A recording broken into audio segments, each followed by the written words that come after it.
Aujourd'hui, comment faire son pain? Réponse avec Julien Cantenot de l'Atelier Pain, un artisan boulanger pétri de talent.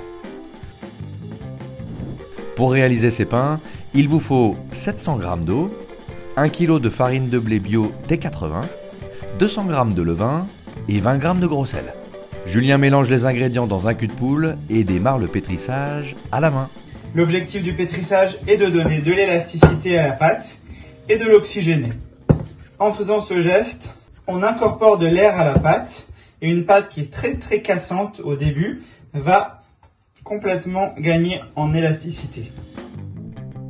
Il laisse la pâte fermenter pendant 3 heures à température ambiante. Pendant ce temps, il rabat son pâton pour lui donner plus de force et d'élasticité. Le pain tiendra mieux à la cuisson.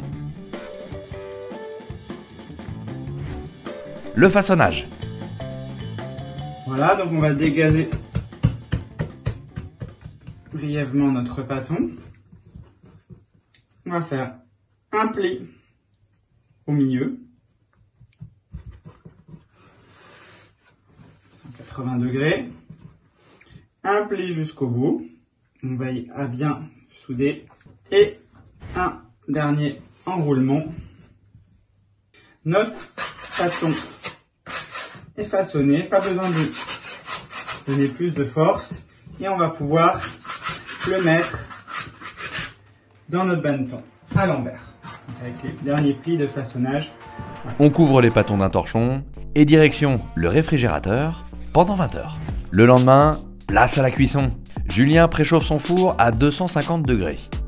Il ajoute un peu d'eau froide au fond, la vapeur d'eau aidera à la formation d'une jolie croûte.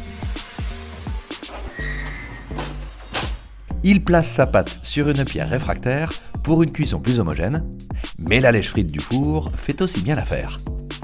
Un peu de farine, un coup de lame, et on enfourne. 30 minutes à 250 degrés, puis 30 minutes à 200 degrés.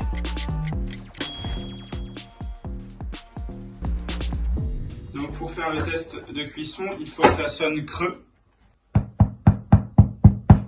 Et voilà, ça signifie que notre pain est cuit.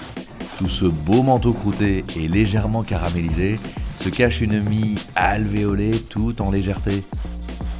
Il ne vous reste plus qu'à mettre la main à la pâte.